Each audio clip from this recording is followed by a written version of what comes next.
How about Randy? Yeah, that's how about a good- Randy Meeks? What's that werewolf movie with E.T.'s mom in it? The Howling, horror straight ahead. Dude, I love how Randy just like runs down the rules of horror. And donuts. We sell donuts.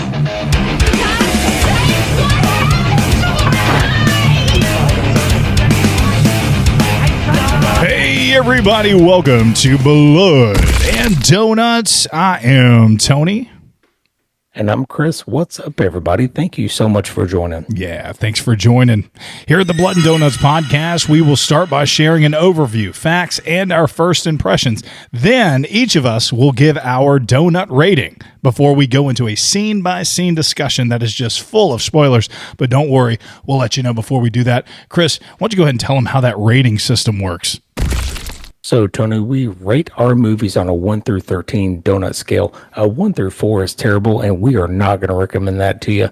A 5 through 8, that's kind of like a mid-range. It's worth a rent if you have time. It's not terrible, but it's not great. A 9 through 12 is great. You will definitely want to check out a 9 through 12. And, Tony, a 13, that's our Baker's Dozen tier. That's pretty rare, but it would be considered a masterpiece of a horror film and quite possibly one of the best of all time. Scream is a 1996 American slasher film directed by Wes Craven himself, written by Kevin Williamson. Set in the fictional town of Woodsboro, California, Scream's plot follows high school student Sidney Prescott and her friends who are on the anniversary of her mother's murder become the targets of a costumed serial killer known as Ghostface. Ooh, man. And that Ghostface costume is everywhere still today. Absolutely. And it was everywhere in 1996. I mean, who was not Ghostface at one time? And they had like different types of Ghostface costume. Did you ever see the blood squeezing into the face? Yeah. Yeah. This thing. Absolutely. Yeah. Scream was huge. Oh, yeah. It reinvented like the slasher genre of horror. You know, all the other stuff was getting kind of stale. And this one really came along and just from Wes Craven himself. I mean, he initially turned it down when he read the script, but then he ended up picking it up. And man, yeah, it really kind of changed the course of horror. That's funny. I heard that he turned it down, but he changed his mind after a young fan told him that his recent movies had gone soft. Yeah, and that's true, man. I mean, you can look at all those sequels back in the day, and it's like, golly. Yeah. And I'll talk about that in a little bit during my rating portion, but man, yeah, this one really kind of reinvented the wheel of slashers. Just that particular part of horror. Yeah. We reviewed 1978 Halloween. Michael Myers was an unstoppable force, but still pretty stoppable. He was a man. You know what I mean? He didn't have the supernatural about him. You know what I mean? Laurie Strode would get that wire hanger into his eyeball and slow him down for a little bit. He was a human being. Even Jason Voorhees' mother was a human being who obviously had some issues. She got kicked in the crotch and, you know, she got hit and knocked out and eventually she got her head cut off and stuff. But fast forward to 1996, these slashers, they're all like inhuman. They're all supernatural. They have powers. Saturated. Oh, it was awful. It was like, it was getting hilarious and joking. And then you look at 1996 Ghostface. He's back to being a normal person. You know what I mean? It was just like regular people dressing up and hacking people.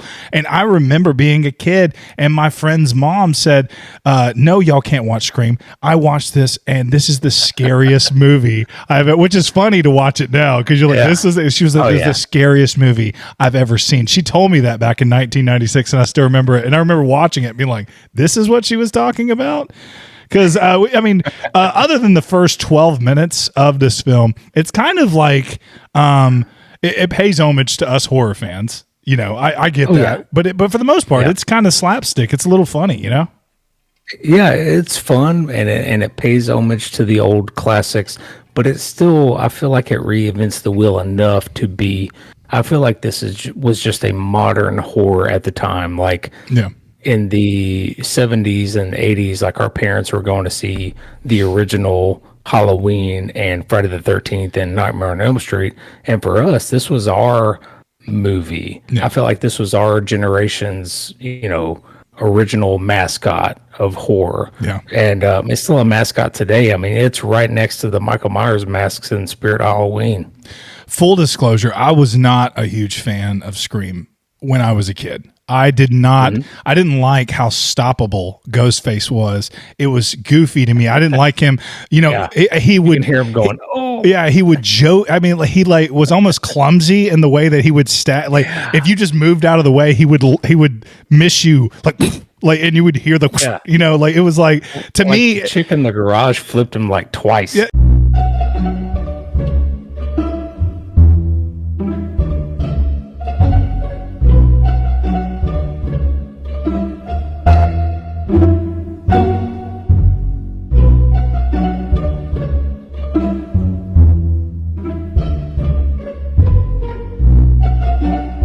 Yeah, that's what I'm saying. Like, he was a little too stoppable, and I didn't get it at the time. I didn't know that they were kind of poking fun and that this was a fun movie and all that stuff. So I didn't get it at the time. I really enjoyed slow walking Michael Myers, creepy in the dark, and where is he? Turner, you know what I mean? And again, there's elements of this where they do that.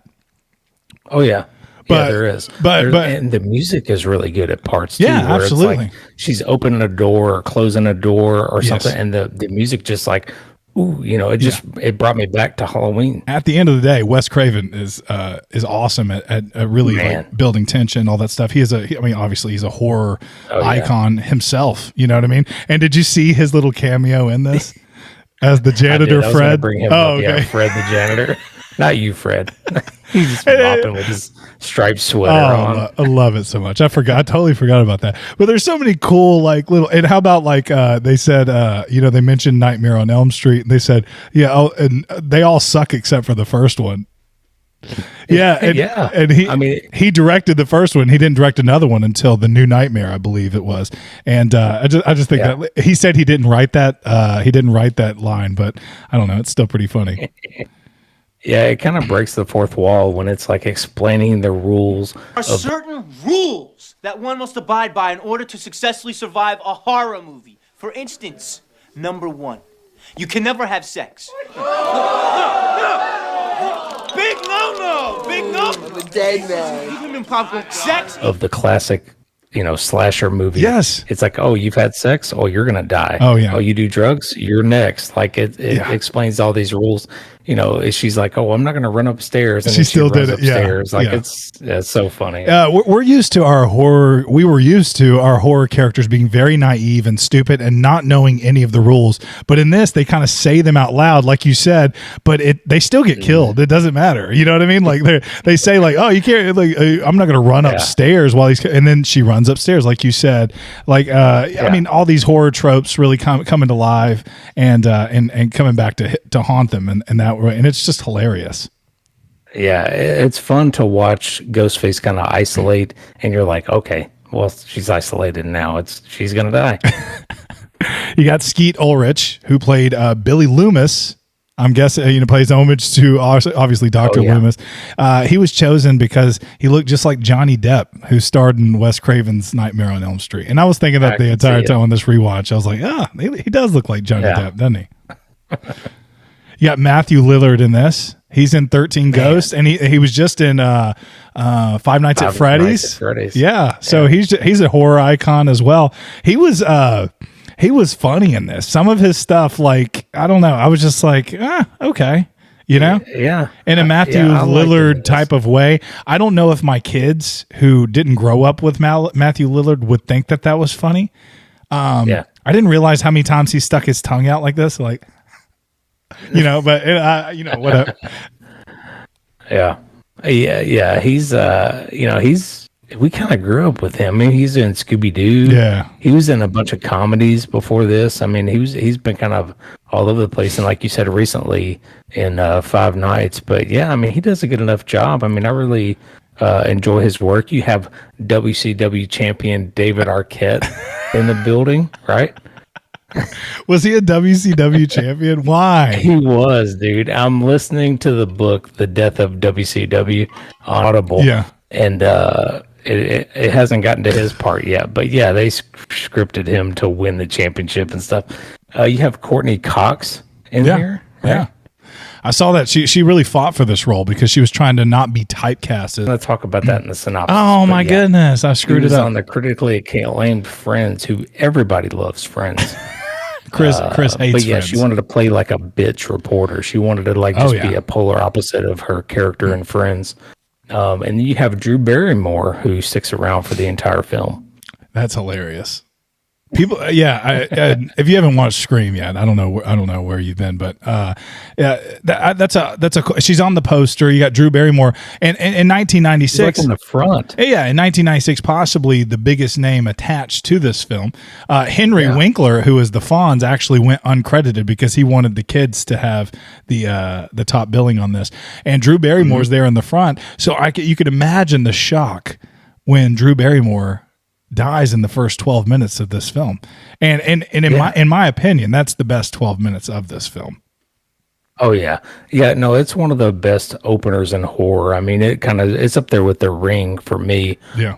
We talked about that a few weeks ago, but it's such a classic. The video phone call, or the phone call, her running around the house scared and stuff like that. It's really iconic. It's really fun to watch, and it really, it's a lot more gory than the original Halloween or the original Freddy. I feel like, it's a lot more visceral. So it's really fun. It is gory, but the kills are kind of bland to me. Just, like, I mean, I don't like, really? Other than, they did show Drew Barrymore hanging up in a tree, and there was that one garage kill, but other than that, it's just kind of, just a couple knife stabs. He's not Art the Terrifier with a different kill every time. Yeah. Right? I feel you. They weren't going for that, and I'm cool with that. It just it is what it is. Neve Campbell. Yeah, can't say enough about her being a final girl. Oh yeah. She did she's a great final girl. She was our final girl in the late '90s and early 2000s. Yeah. Really well done for her. Yeah, and she wears a muumuu too. So I mean, like, that's just that nightgown. Woo, man. Rose McGowan plays her friend. I've had the hugest crush on Rose McGowan. She's probably top 5 celebrity crushes for me. Really? I did not know that. Yeah, that's just, I don't share that a lot. Well, she was in the Neve Campbell, were they both in The Craft? Do you remember The Craft? Neve was in The Craft, but I guess Rose was too. I'd have to look at that. I'd have to look at it too. I just know her for her looks, not her movies. She's just a bad girl, goth girl. Yeah. She was in Jawbreaker. Yeah, I remember. You remember Jawbreaker? I haven't seen that in a minute. Jawbreaker. She was in Charmed. You're looking her up right now, aren't you? She was. She went out or was married to Marilyn Manson for a while too. I do remember that. Yeah. I know that he wasn't treating her right. You have Joseph Whipp, who is actually the sheriff in this movie, and he is also Sergeant Parker in A Nightmare on Elm Street. That's awesome. That's great. The original, yeah. This movie was huge, man. It was awesome. Yeah. Lots of horror movie references. We talked about that. I got so I was looking at a website. I was trying to see what all horror movies were referenced in this, and it was over 19. Halloween, Nightmare on Elm Street, Friday the 13th, Psycho from 1960, The Exorcist, Texas Chainsaw Massacre, Prom Night, Carrie, The Town That Dreaded Sundown, The Howling, I Spit on Your Grave, When a Stranger Calls, The Fog, The Evil Dead, Child's Play, Candyman, and Silent Night, Deadly Night, and Frankenstein as well. Yeah, I like when she was in the garage. She's like, "What is this? A movie for I Spit on Your Garage or something like that?" I was rolling at that. This is a movie. This is a movie that you need to own. This is a movie that when the leaves start falling, which they're going to be falling really soon, you're going to get that crisp, that chill in the air. It's going to be fall. Go ahead. The house is full of Halloween decorations. Throw Scream on. Scream is great, man. This is just a great, fun horror movie. Doesn't take itself too seriously. It's great. Right? We were talking earlier. I was like, you were like asking me if I've ever seen it. And I'm like, of course I've seen it. Yeah. But I'm 40 years old now. It's been a few years since I've seen Scream. It's not in the yearly rotation, but after watching it this time, I'm like, absolutely. Why not? And why is it not in the yearly rotation? And watching something when you're 13, 14, 15 years old is totally different when you're 39, 40 years old. you know? Yeah. And especially through the lens of this podcast and going back and revisiting, you just realize like, man, this is such a good movie. And I'm not a big, huge fan of 90s horror. And after this came a huge wave. Halloween H2O, I Know What You Did Last Summer, Urban Legend, everything has the fingerprints of this all over it. Yeah, but that's why I think it's so good. That's why I think it's a very important film. Yeah, because those slasher type films from, ever after 1996 and Scream have the identity, or you can see a little bit of this, and a little bit of that from this movie. Yeah, and that's the thing. When you go back in horror history and you see and that's why The Ring is special. The Ring was a catalyst for Japanese horror coming to America. That's why Halloween was so special, because you see these slashers coming out in the late 70s, early 80s. Evil Dead. There's so many of these movies that were just catalyst, and this is one of the movies I can point to in the 90s that really brought all this new horror. Not my favorite. Obviously, we've had a few on here. Acknowledge how you have to acknowledge it. It's like Dawson's Creek meets Halloween, And fun fact, the writer who wrote this wrote Dawson's Creek. I saw that as well. Yeah. I was like, that's where it comes from. Okay. Yeah. That when we watched Valentine, that's why. You know what I mean? It's because that's what they were going for. But that's what the girls wanted. That's what the guys wanted, man. I have a little fact here. The party scene near the end of the film runs 42 minutes long, and it was shot over 21 days, at night from sundown to sunset. And after it wrapped, the crew had T-shirts made said "I survived scene 118," which was named, that's what it was named during the shooting. And the cast and crew jokingly called it the longest night in horror history. That's the truth. Because it took them that long to film that. That's nuts. Is that just a Wes Craven thing? Because the first 12 minutes with Drew Barrymore, that took 5 days of shooting. Yeah. Is that just is he that kind of director, or he's just like, no, it's gonna be perfect? I don't know. The use of caller ID increased more than threefold in the United States after the release of Scream due to the film's frightening use of telephone calls. You want to die, Sidney? Your mother sure didn't. That's crazy. I didn't think of that. Yeah. I forgot. I mean, these days I don't answer the phone if I don't know who it is. You know what I mean? Yeah, you take that for granted. You just can't. Who cares? Leave a message if you know me, and then if I don't recognize the number, see you later. Yeah. These days they just like hello. I forgot how sexy that his voice was though. There in the beginning, he's like, "Oh yeah, hey, turn me right back on." This when I watched it. I'm sorry. I guess I dialed the wrong number. How about Scary Movie? That just parried every single one of these sequels, and I was about to say that this movie copied Scary Movie, but you're saying that it was the other way around. So this movie actually came before Scary Movie, believe it or not. Scary Movie is awesome too. I mean, you can't. It is. It's super funny. Yeah, it's really hilarious. And it takes this movie as like the baseline, and then it goes out and reaches into other elements. Absolutely. But this is like the mainstay. Yeah. Yeah. I can't say enough about Scream and how it affected the 90s for horror. I can't say enough about it.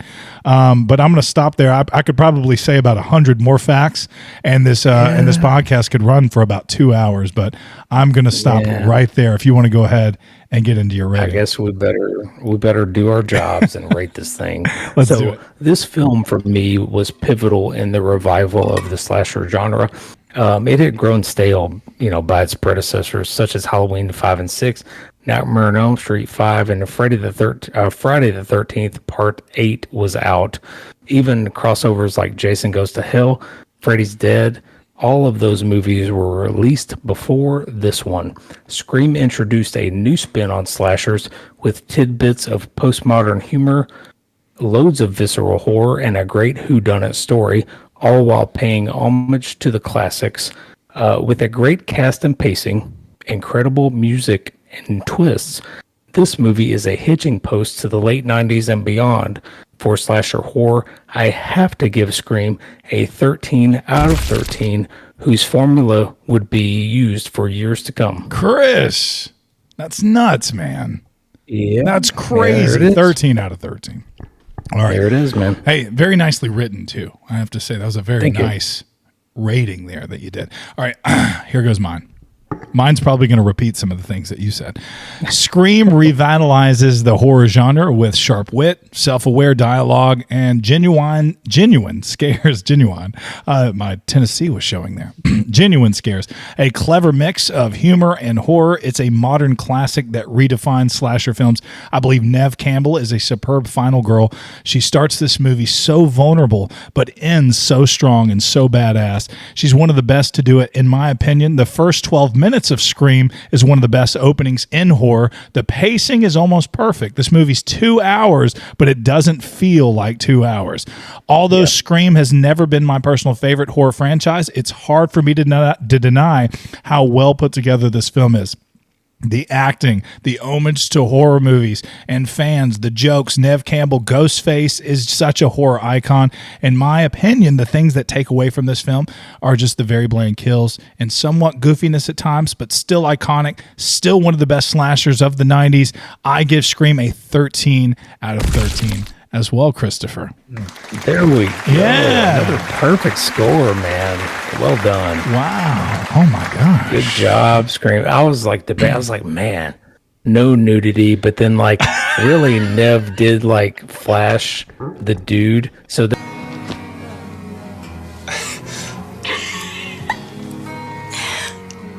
there was nudity. We just didn't see it. You know what I mean?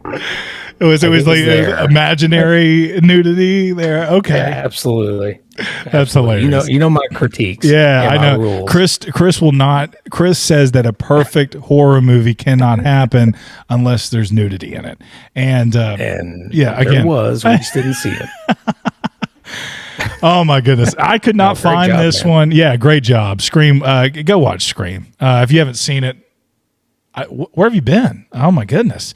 And apparently they're filming Scream 7 right now as we speak. That's crazy. It's like a reboot of a remake or something. Reboot of a for our remake of a younger reboot. Audience especially. Yeah. Our younger audience really needs to kind of get out there. This is one of the movies that when you watch, you will see the fingerprints of, movies you watch today. You will see some of the tropes and stuff like that in this movie. You'll see where all that came from if you go watch Scream.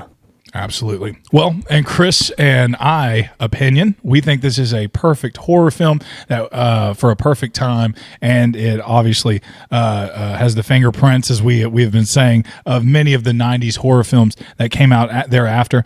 I couldn't find it for free. I had to pay for it. I bought it on YouTube and watched it for $3.99. And Chris, how about you? I found it on Max. It's on Max right now. So you had Max already. Okay. Well, nice. Yep.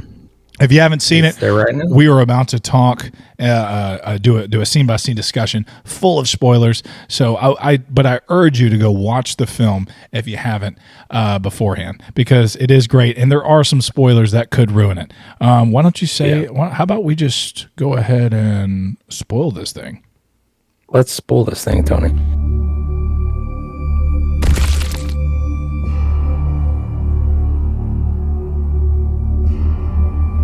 In the small town of Woodsboro, California, high school student Casey Becker is home alone when she receives a phone call from an unknown person. They discuss horror movies until the caller turns sadistic, threatening her life and revealing that her boyfriend, Steve, is tied up on the patio. The caller demands that she answers questions about horror films to save his life, but she gives an incorrect answer about Friday the 13th, and Steve is killed. Casey attempts to escape the house, but is stabbed to death by someone wearing a ghost face costume, and her disemboweled corpse is hanging from a tree. Oh, and it's so sad when she's almost at her parents and like she gets grabbed from behind. She's so close to saying, "Mom, Dad," and it's right there, and then it's just Love it. right, and it's such a twist. Because big name actor, like you said, in the mid '90s, Drew Barrymore, who was a bigger name, female actress than she was. And then she just killed off in like the first 12 minutes. It's such a good twist. Such a good start to a horror film. The phone call, it's completely silent. There's no music playing or anything. You can feel that she's out in the middle of nowhere, and she's making her some popcorn there on the oven, the Jiffy Pop. I love the Jiffy Pop. I didn't think of that, but they really isolate her. Yeah, they make it look like she's just in this big house by herself, just out in the middle of nowhere. And that's a great point. I didn't think of that. Lots of big windows too. You notice that in the back, in every shot. Open in every shot, it's very open. There's no drapes. There's nothing. So like, she's very vulnerable just walking around this house by herself. That's a great point. But in reference to the question that she missed, he asked her a question about Friday the 13th. Who was the slasher in that? And if she would have watched our podcast, episode number, is it 38 on? I think it's 38 on Friday the 13th. She would have known that it was Miss Voorhees and not Jason. Come on. That's all I'm saying. Come on. She's on the phone. She's like, I'm going to call the cops. And the killer's like, well, they'll never get here in time. And then she's like, well, my big boyfriend. He starts out really cordial, doesn't he? He's don't, and he's like, don't hang up. And then all of a sudden he's like, if you hang up, I'll cut you like a pig. I'm going to cut you like a fish. Yeah. Oh, I love that. I love that. And she lied to him and said she didn't have a boyfriend too. Ooh, I did. I wonder what dude was thinking on the patio. Yeah, when he heard that. Yeah, because he called. He's like, I thought you didn't have a boyfriend, Because then when she got scared, she's like, my boyfriend's going to be here any minute. He's a big muscly football player or something like that. He's going to kick your ass. Yeah, it's so good. She's something about the beginning of this movie really makes me want some Jiffy Pop popcorn, doesn't it? It's such a good product placement. Have you do they still sell those? No, but I really want to cook popcorn like that. Just on the stove, right? Like, have you ever, I don't know if I've even had it that way. No, but I feel like it's better that way. Yeah, it is. I have to get something and try. So remind me of why Casey was killed. Casey, it's revealed a little bit later why she's killed. Stu wanted to date her. Oh, yeah. Oh, no. Casey broke up with Stu to date Steve. Mm-hmm. And that was mentioned. Yeah, that's what it was. That's right. Yep. Okay. And you never know. This is such a good whodunit. We'll get into it, but it's such a good whodunit film. It is a whodunit, but at the same time, if you once you know, and then you go back and watch it, you're like, these dudes look like some psychopaths. They're sitting at high school and talking about, I didn't put her liver in the, and just like talking about gutting her. And, we were like 16. That was fine. We didn't know any better. The news media descend on the town as a police investigation begins. Teenager Sidney Prescott struggles with the impending first anniversary of the murder of her mother, Maureen, by Cotton Weary. The trauma has made her unable to consummate her relationship with her boyfriend, Billy Loomis. As her father, Neil, is traveling for work, Sidney waits home alone for her best friend, Tatum Riley. She receives a call taunting her about Maureen's death and is attacked by Ghostface, who disappears just before Billy comes to her window. However, she becomes suspicious when he drops a cell phone, and he's arrested by Deputy Sheriff Dewey Riley, Tatum's brother. And that's a crazy, you see the first scene, right? And it's Drew Barrymore getting killed. And then you see kind of like your new final girl, Neve Campbell, Sydney. And then she gets attacked straight off the bat. Halloween was like a buildup of 30, 40 minutes of stalking. This is like hey, we're out of the gates. It's attack time. It's a crazy, but like you said, it kind of shows the vulnerability of Ghostface, who gets hit sometimes and you hear him going, ugh. Really, dude? Yeah. Well, I don't think it mentioned this, but so Billy climbs through her bedroom window the night that Casey dies. And so I think he's trying to establish an alibi right here. Yeah, Dad's on the way out. Billy's like, I just thought to myself, I've never climbed through your window before, and then and I guess they had a fight previously about not being able to have sex or she wouldn't have sex with him, and he's like, can we just do some clothes on top of clothes type of stuff? Over the clothes stuff, and then still she's like, you need to leave, and of course this is where she flashes him off camera. before he goes back down. And then they go to the school, and the school is kind of like, these are like the worst kids ever. Like, they are so cold-hearted about this girl who was just murdered, right? Well, I feel like they kind of capture the essence of teens who are maybe away from the party of people who are getting attacked and stuff. Yeah. But these people are like, they their knew friends just these got attacked. You think they'd be a little more, sentimental about it. But these kids are just like acting like it was somebody they didn't like. Yeah, it's crazy. It's weird. But yeah, like you said, Syndney gets attacked. She fights off Ghostface. Billy's always coming in like this, disheveled and like coming in like scaring somebody right there at the end. He's always like coming in last second. And you're just like, Billy, come on, walk a little bit more calmly, dude.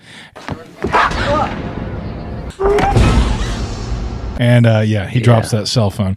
But I like how eventually too, though, they kind of clear Billy. They're like, hey, his phone records didn't match up to him calling you. We don't know who it was, but it wasn't Billy. Right. So then immediately you're like, okay, it's not Billy. He's a little creepy, but it's not Billy. That's what you're thinking. You know? Absolutely. At the police station, Syndney is confronted by an investigative journalist, Gale Weathers, who claims that Maureen had several affairs, including one with Cotton, and that he was wrongly accused of her murder. Syndney stays at Tatum's home, but receives another taunting call from the killer. The calls are traced to Neil's phone, but the police are unable to locate him. Yeah, and this is where Courtney Cox's character really comes through as the bitch reporter, as Gale Weathers. And at this point, you kind of have a few suspects, right? You have like Billy, Sydney's dad, even. They're kind of like, ooh, we can't contact her dad. Maybe it's him. And even the principal is acting kind of weird, right? Like he's like putting on the face and stuff. And he touches her. He touches her face really creepily too. You know, but it's the Fonz though. I mean, wouldn't you let the Fonz? Come on, Henry Winkler. I mean, wouldn't you let the Fonz touch your I know face? him from Parks and Rec.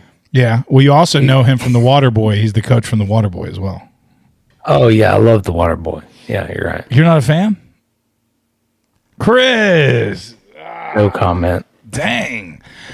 Courtney Cox character, the journalist, is writing a book about the murder of Nev Campbell's mom, and she's on the side of Cotton. She's trying to get Cotton out of it. She thinks that he's wrongfully accused. Yeah, and that's a good point. I didn't remember all that from the rewatch. I was like, oh yeah, all this stuff was going on. So it portrays an innocent man in jail, and that Syndney may have put him there based on false accusations of like rape and murder, which I don't think Scream is done with Cotton. If you move on to the sequels, I'm not going to say anything else about that. But Nev Campbell punches Courtney Cox pretty good right here. Cindy, your ass looks fat! Send you a copy.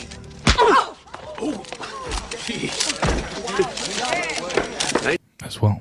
Yeah. She gives her a little shiner. And then she stays at her friend's house, and the phone calls still come.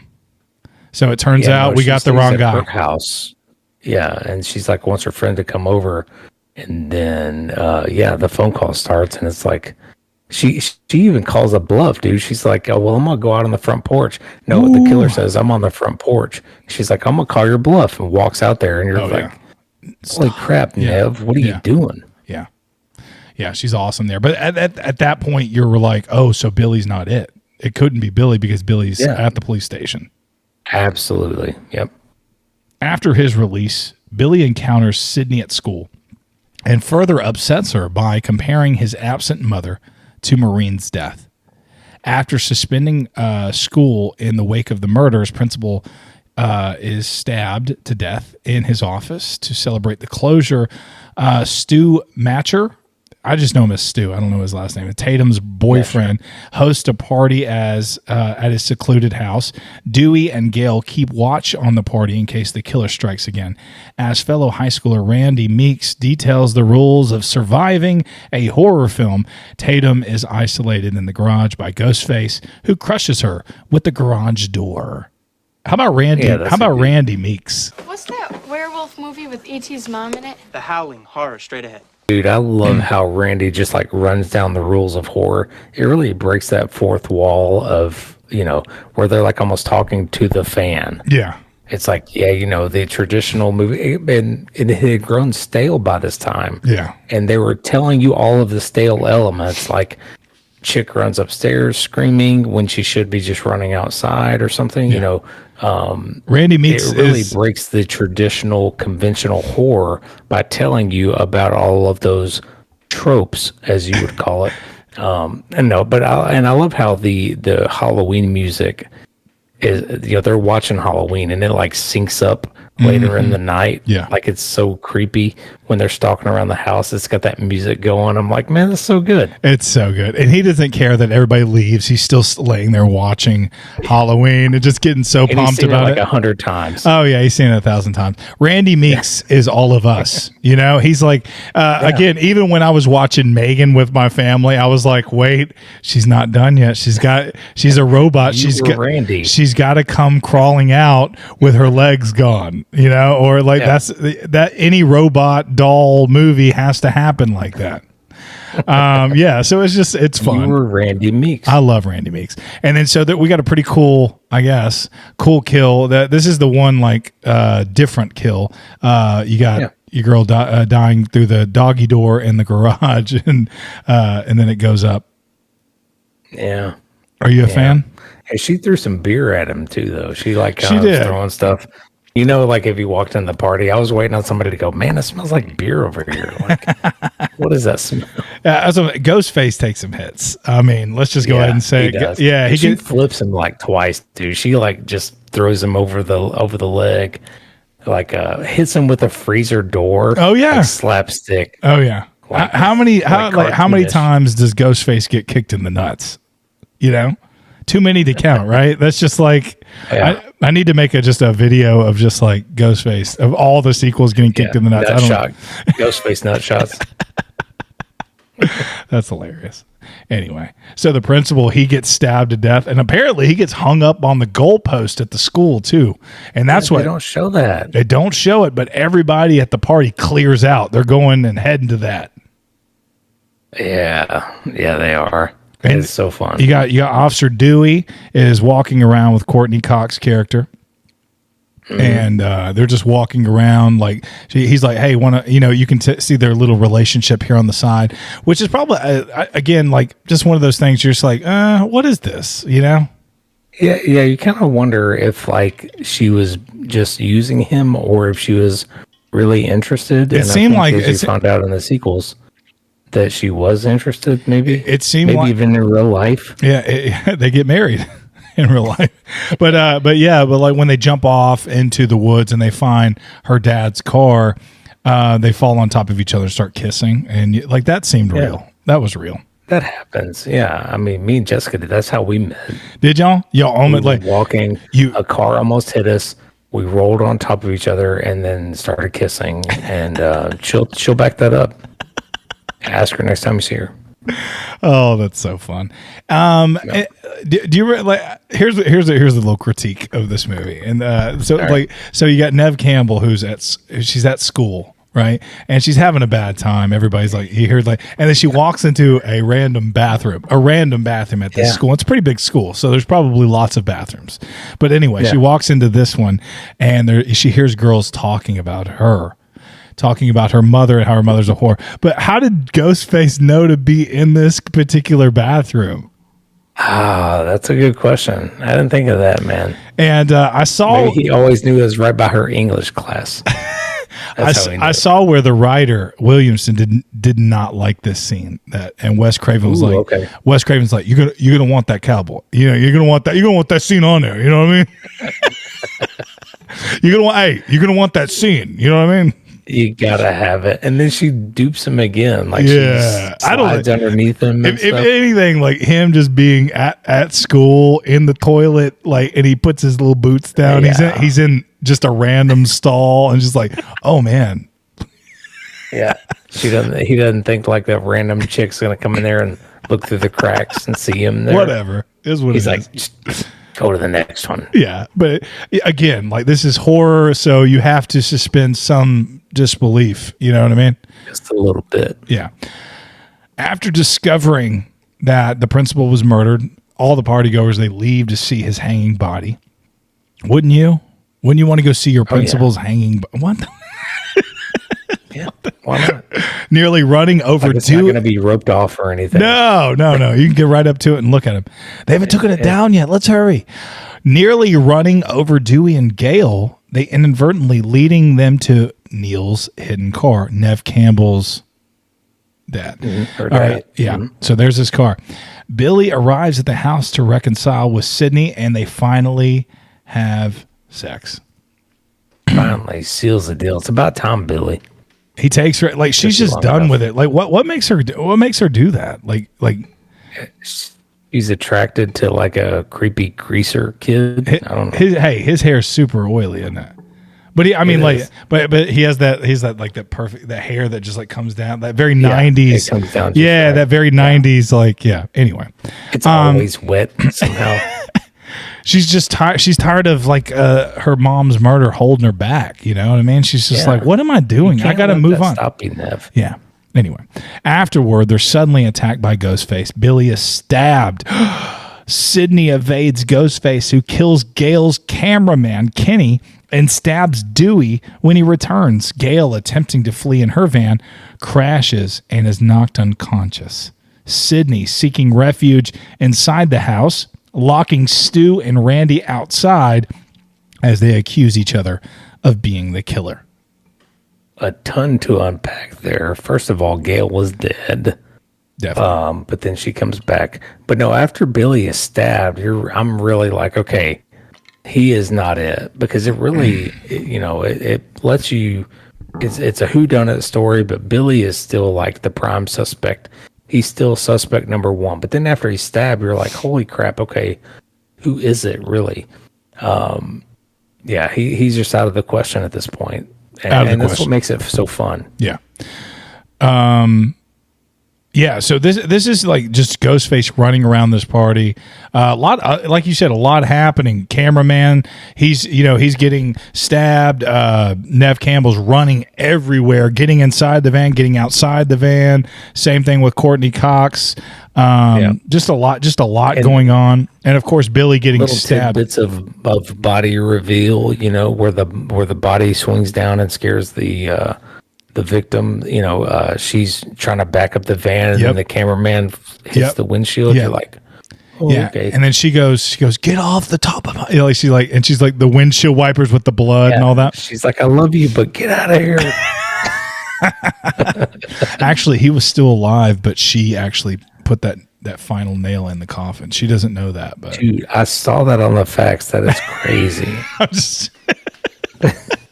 Wouldn't that be weird? Like, fact, he was still alive, and if he would have stayed up on top of that van, he would have lived. But some Scream diehard fans are probably saying that right now in the comments. Yeah, actually, cameraman Dan was alive. He was still alive, but she took off, and he got a traumatic head injury when he fell.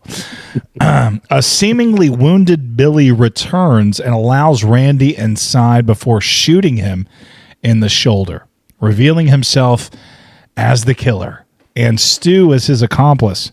Billy confesses that they killed Maureen because the discovery of her affair with his father was responsible for his own mother leaving. The pair abducted Neil to frame him for their crimes and proceeded to stab each other to portray themselves as the only survivors. All right, I got 2 points here. The first one is I kind of saw that Billy looked a lot like Cotton in the movie. Yeah. Right? Did you see that? Where it showed Cotton in the courtroom or whatever. Oh, yeah. And then it showed Billy, and it's like, that's that kid's dad. Oh, yeah. Yeah. So looking back at it, you kind of figured out. But no, foolproof plan. It's so fun watching them stab each other in strategic places. They're like, oh, you got me too deep, man. Come on, man. I feel like I'm like Matthew Lillard here is like here. He gave his all in this scene. Like he is just like like, so yeah, fun. it's hilarious. But even before Billy reveals that his mother left and that was the motive, I love how he just goes, why do you need a motive?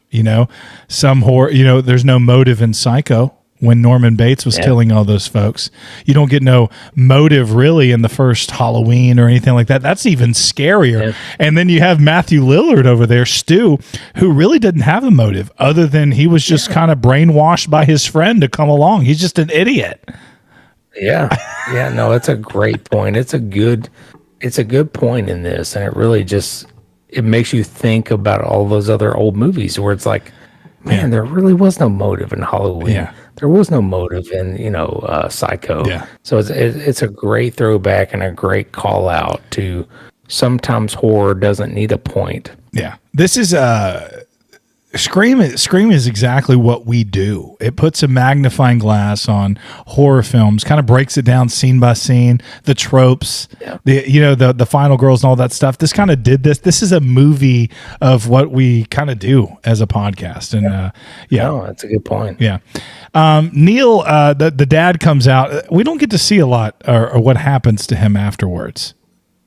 He got the duct tape pulled off his mouth, and that was about it. Yeah. So they bring Nev Campbell. Nev Campbell's dad through the whole thing. They kind of just use him as like, as kind of like subplot, maybe like, oh, he might be the one doing the killing. Yeah. They have him in the background. He's a pawn. Yeah. At one point, Officer Dewey is trying to find the hotel that he stayed in. They're like, he never checked in. They can't find his car. They finally find his car. What is he doing? And the last number that called Sidney's phone was from his phone. Yeah, they used it. Yeah, he's the one who made the creepy phone calls. Your dad is the one doing it, but here we are. Yeah. They pull him out of a closet, and Stu and Billy reveal that they are going to frame him for all of these things. He's the slasher. He's the killer. All these people are going to be dead, and they are going to be half dead. So then they have to joke hilariously, like you just said, stab each other, And then, Stu, like kind of stabs Billy a little too like harder than he would have. He's like, I'm sorry, I might have got a little overzealous there. And then Billy's like, give me the knife. Yeah, it's like, no, man, no. It's like, it's hilarious. Anyway. Me too deep. Man. Yeah, he's like, I'm feeling a little woozy here. Feel a little woozy, man. That's so good. They're interrupted by Gale's return, which gives Syndney the chance to incapacitate Billy and kill Stu by dropping a television set on his head. Billy attempts to stab Syndney, but is shot by Gale. After Randy remarks that horror film killers revive for a final scare, Billy sits back up and Syndney just shoots him right in the head, killing him. And as dawn breaks, Neil is rescued. Dewey is taken away by an ambulance, and Gale provides an impromptu news report about the night's events. Man, that is a good ending to a great movie, and there's going to be sequels, but they really don't leave a cliffhanger here. It just kind of ends. Yeah, it does. I thought that was kind of weird. Yeah. They don't set up a sequel. And in today's horror, anytime I watch a movie, I'm looking for the end credit scenes. But you know what I mean? There's not in the 90s. They typically didn't do that. One thing this ending part did not talk about is Nev Campbell actually putting on Ghostface and calling them, and this is where she like absolutely comes full circle. Like she starts this movie off as she's wearing that muumuu, that very timid virgin vulnerable girl, and she has come full circle, and she's not a woman to be reckoned with, and she calls and she does the ghost face to them, and they're like, where are you like it's hilarious.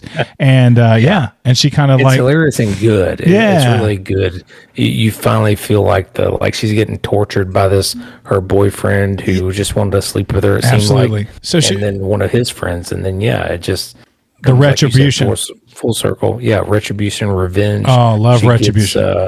She gets that retribution. So Yeah. So you're seeing the retribution here. And yeah, like I said, and like you said, it was set up for sequels. And I'm not gonna talk about what number 2 or what number 3. We're just gonna talk about this first film here. I do know that Wes Craven, he stuck around with this particular franchise, and he died in 2015. So R.I.P. So he stuck with it with Friday. Nightmare on Elm Street. He did the first one, and then he made an exit, and he did not come back until the new Nightmare, in which that franchise they suffered from that. Whereas I feel like Scream stayed true to what its identity through its sequels. Even though some of them are better than others, I feel like it stayed true to its identity. Whereas like Friday the 13th, Nightmare on Elm Street, even Halloween, unfortunately, some of their sequels are Yeah, you're right. Yeah, I've maybe seen like the first, up to Scream, maybe 4 or 5, but I probably lost interest there at the end. And kind of like with Halloween, it's like you don't want to get the same formula over and over. But again, for this movie, really, when it first came out, it was such a pivotal movie in reinventing the genre. It took all those old classics and just called them out and did a little, not necessarily better, but it just updated it.